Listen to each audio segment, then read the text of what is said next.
Hello everyone, I'm Jeffrey Snook Cosgrave, and this is a guide to beef labels.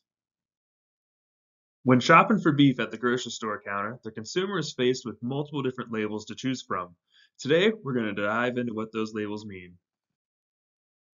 The U.S. Department of Agriculture, also known as the USDA, has an agricultural marketing service that now lists 90 different federal certification programs for beef, 80 of which were started in the year 2000 or later. With all these labels, how can you decipher what they mean? Let's look into them. With all these different labels on the market, who's overseeing them? There are generally three players to the game. The two major players being the U.S. Food and Drug Administration, also known as the FDA, and the United States Department of Agriculture, the USDA. The other ones are third parties. First, I'd like to talk about the USDA's certified programs. These are programs such as Certified Angus Beef, Certified Hereford Beef, and other programs that don't necessarily need to have the word certified in their name. Now, this definition is directly from the USDA's website. So, the term certified implies that the USDA's Food Safety and Inspection Service and the Agriculture Marketing Service have officially evaluated a meat product for class grade or other quality characteristic. And when used under other circumstances, the term must be closely associated with the name of the organization responsible for the certification process. Now let's talk about my personal favorite label on the list, CAB or Certified Angus Beef. Certified Angus Beef is a quality guarantee when you buy their product due to their strict requirements. So, in order to be Certified Angus Beef, the cattle must be at least 51% black hided. It must have modest or higher marbling, medium to fine marbling texture, A-grade maturity, both lean and skeletal, a 10 to 16 square inch ribeye area. It must be 1,050 pound hot carcass weight or less, have 1 inch or less fat thickness, be of superior muscling, and be practically free of capillary rupture, as well as no dark cutters and no neck hump exceeding 2 inches to get those long ears out of there. Next, we move into natural beef. Natural beef has a few different definitions and a few different variations amongst producers. To begin with, the FDA does not actually define natural beef, but it considers the term natural to mean nothing artificial or synthetic has been included in or has been added to a food that would not normally be expected to be in that food. The USDA has a much better definition in my opinion, but still is a little lackluster. A product containing no artificial ingredient or added color and is only minimally processed. Minimal processing means that the product was processed in a manner that does not fundamentally alter the product. The label must include a statement explaining the meaning of the term natural, such as no artificial ingredients or minimally processed. Certified Angus Beef, on the other hand, has a much better natural program with a set of standards that I could actually get behind. So, to begin with, there's no antibiotics ever, no added hormones ever. They're humanely raised in a low-stress environment. They're fed a 100% vegetarian diet. They are on Midwest corn-fed for at least 121 days, and you can trace their origin back by production lot, plus the traditional CAB standards that we mentioned in the previous slide. Next, we get into no hormone added beef. This is defined by the USDA. The term "no hormones administered" may be approved for the use on the label of beef products if sufficient documentation is provided to the agency by the producer showing no hormones have been used in raising the animals. This, of course, excluding the endogenous hormones that are found naturally in the animal. The primary aim for the "no hormones added" label is to provide the consumer with the knowledge that they are not purchasing beef that has used a hormone-impregnated implant. These implants are known as scleroda-based growth implants. There are two major families, the estrogenic, traditionally female, hormones, and the androgenic, traditionally male hormones. These are implanted traditionally behind the ear of cattle. These implants can sound pretty scary at first, but they've been used in the US safely for decades. These implants make it possible to regain some of the growth-promoting effects of endogenous hormones that are lost as a result of castration. Castration is the removal of the male gonads for those who are unaware. These scleroda-based implants stimulate feed intake, protein deposition, and have a dramatic effect on cattle performance and feed efficiency. Next, we move into our antibiotic-free beef. This is often paired with our hormone-free beef. The USDA defines this as no antibiotics added may be used on labels for meat or poultry products if sufficient documentation is provided by the producer to the agency demonstrating that the animals were raised without antibiotics. This, of course, is very similar to the hormone-free definition. The primary aim for the antibiotic-free label is to provide the consumer with the knowledge that they are not purchasing beef that was produced using antibiotic feed additives. The most common of these feed additives would be an ionophore antibiotic, monensin, with the brand name being Rumensin, and a lazolexid, I probably butchered the hell out of that, with the brand name of Bovatec. Ionophores are probably just as scary as implants, but they have been used widely in U.S. beef production, both for improved feed efficiency and for control of coccidiosis. They affect the microbial population of the rumen mainly, not the actual cow. And to help ease everyone's minds, in January of 2017, the FDA enacted new regulations that prohibit feeding of medically important antibiotics. These antibiotics can still be given, but they are only for the prevention of disease and treatment of disease, and they must be prescribed by a vet. Often these were fed at low levels to help prevent liver abscess. Hyoscine phosphate being the most common antibiotic used to treat liver abscesses. So, are these antibiotics fed to healthy cattle? They are fed to healthy cattle in low amounts for prevention, and then in the case of ionophores, for feed efficiency, which really affects the rumen more than the cattle itself. But there are some welfare issues, or concerns I would better say, with withholding these antibiotics in animal production. Guzman et al. Looked at pork production, again different from beef production, but I believe this is a well study to look at. And in the end of it all, they had to end the study early and provide antibiotics to the antibiotic-free group of pigs due to animal welfare concerns. They also found that the mortality rates were doubled in antibiotic-free animals. This study actually took a group of animals and put them into a facility that had an issue with the disease, and they tested to see how the antibiotic-free group would do against an antibiotic-treated group. And obviously, the antibiotic-treated group fared a lot better. Next, we move into grass-fed and grass-finished beef labels. Now, this has been around for quite a while, and I'm not going to go into it too heavily because we've gone over it in class, but it is defined by the USDA, but unfortunately, they withdrew that definition as of 2016, but the definition did call for about a minimum of 50% grass-fed diet. However, this was left up for interpretation. The 50% grass-fed diet did lead to a little bit of manipulation in the market.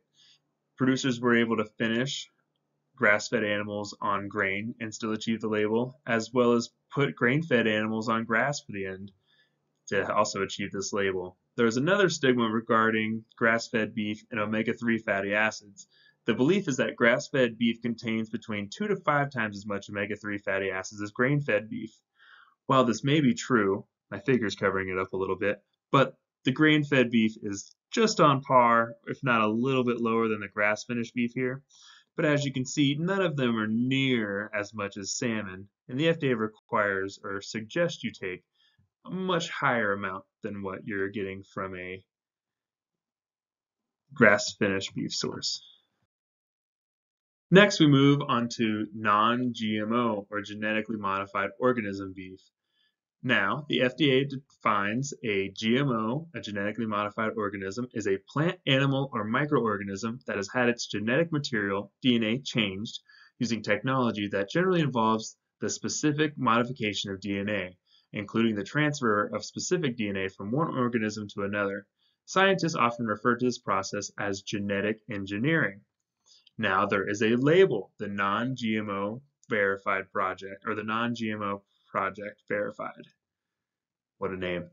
It is a third party, and the products first appeared with its label around 2010. Now, if a product has the Non-GMO Project Verified butterfly on it, does that mean it is GMO free? Well, directly from the Non-GMO Project Verified website, they say that no, unfortunately, GMO-free and similar claims cannot be legally or scientifically defensible. The risk of contamination to seeds, crops, ingredients, and products is too high to reliably claim that a product is GMO-free. Non-GMO Project Verified offers a true statement acknowledging contamination risk and the realities of the current food system and assuring the shopper that the product in question is in compliance with the project's rigorous standard. That's about all I'm going to read for you there. That's plenty on there.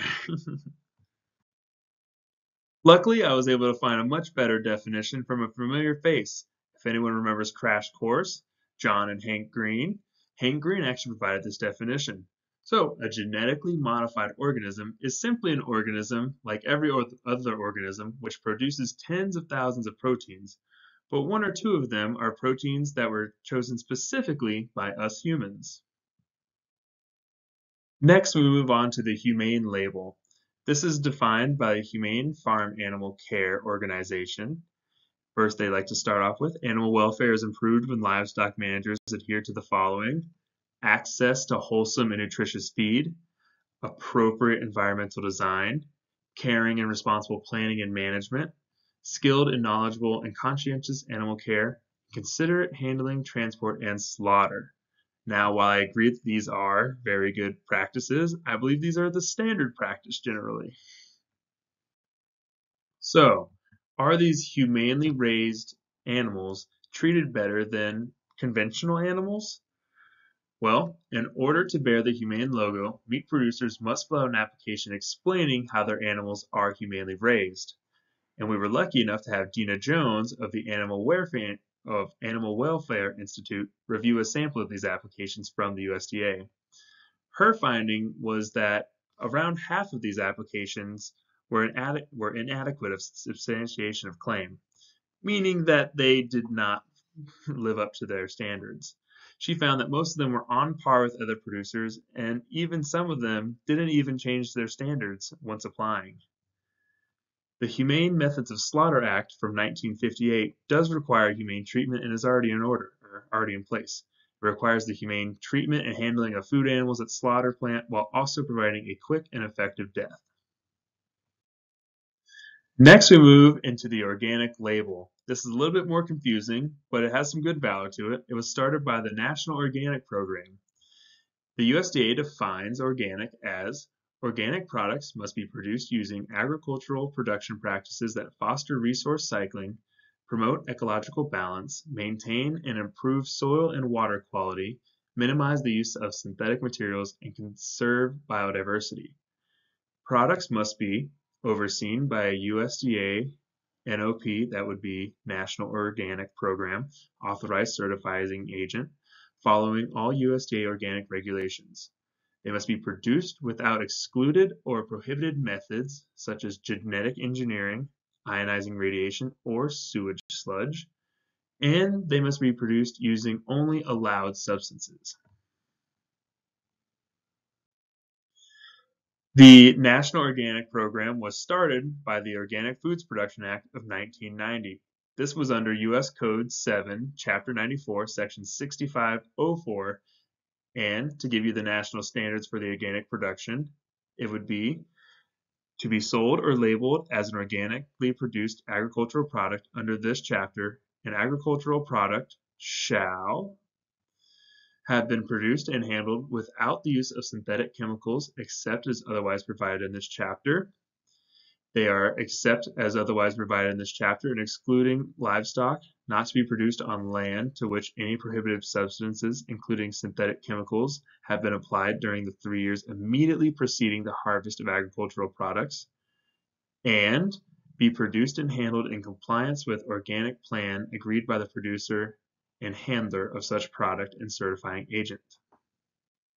That may not have helped clarify much, but essentially there are organic standards, and these organic standards must be followed throughout the life cycle of the animal. The crops the animal is fed must be organic, the animal must live an organic lifestyle, and then the handling of the carcass must be organic as well. Organic crop production standards require that land must have had no prohibited substances applied to it for at least 3 years before the harvest of an organic crop. Soil fertility and crop nutrients will be managed through tillage and cultivation practices. crop rotations and cover crops, supplemented with animal and crop waste materials and allowed synthetic materials.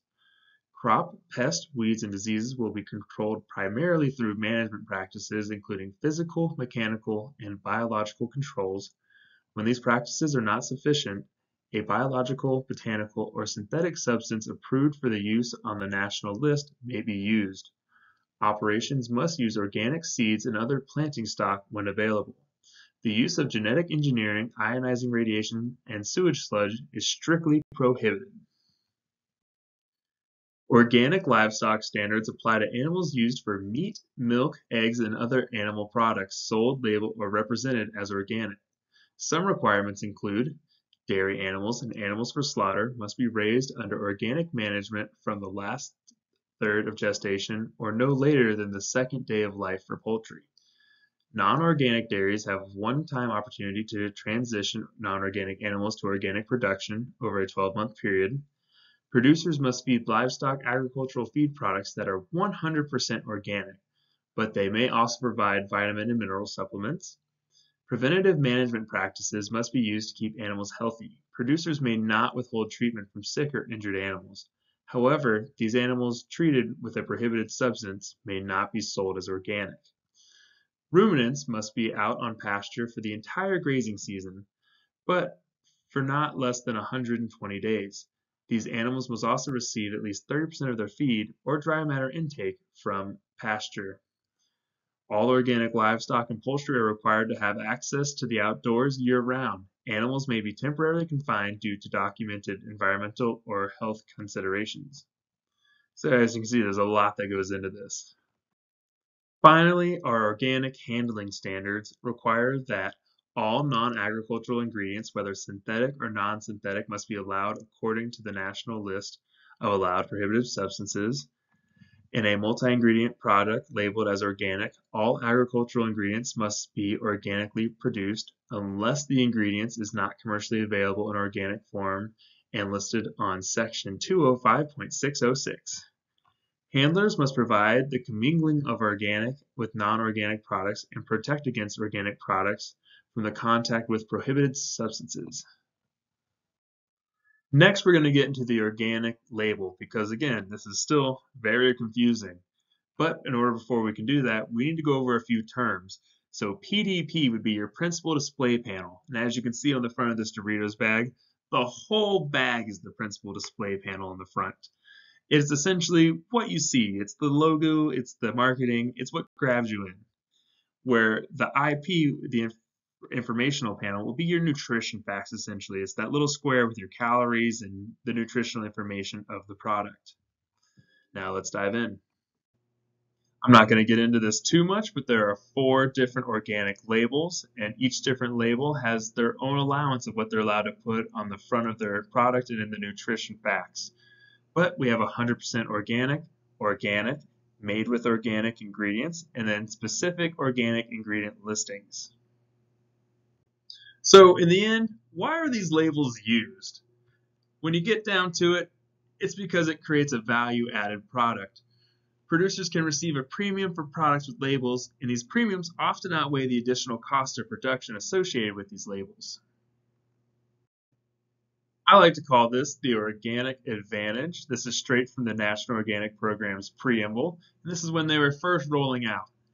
Basically, they told that certifying agents who apply for accreditation within the first 6 months after the effective date of the final rule and are determined by the administrator to meet the requirements for accreditation will be notified of their status approximately 12 months after the final rule's effective date. And then they state, this approach is being taken because of the market advantage that can be realized by accredited certifying agents if USDA did not announce the accreditation simultaneously. This is due to the obvious market advantage that organic beef provides with that label. The non-GMO project is even more transparent. When you go to the verification facts, number 1 on the list is why should I get my product non-GMO project verified? And the main reason they list is due to the boost in sales. When you land the butterfly, you boost your appeal to conscious consumers, support a natural and genetically diverse supply chain, and increase your growth opportunities across retail and distribution channels. The butterfly is the fastest growing label in the natural products industry, representing about 40 billion in annual sales, with more than 66,000 plus unique formula products from thousands of brands.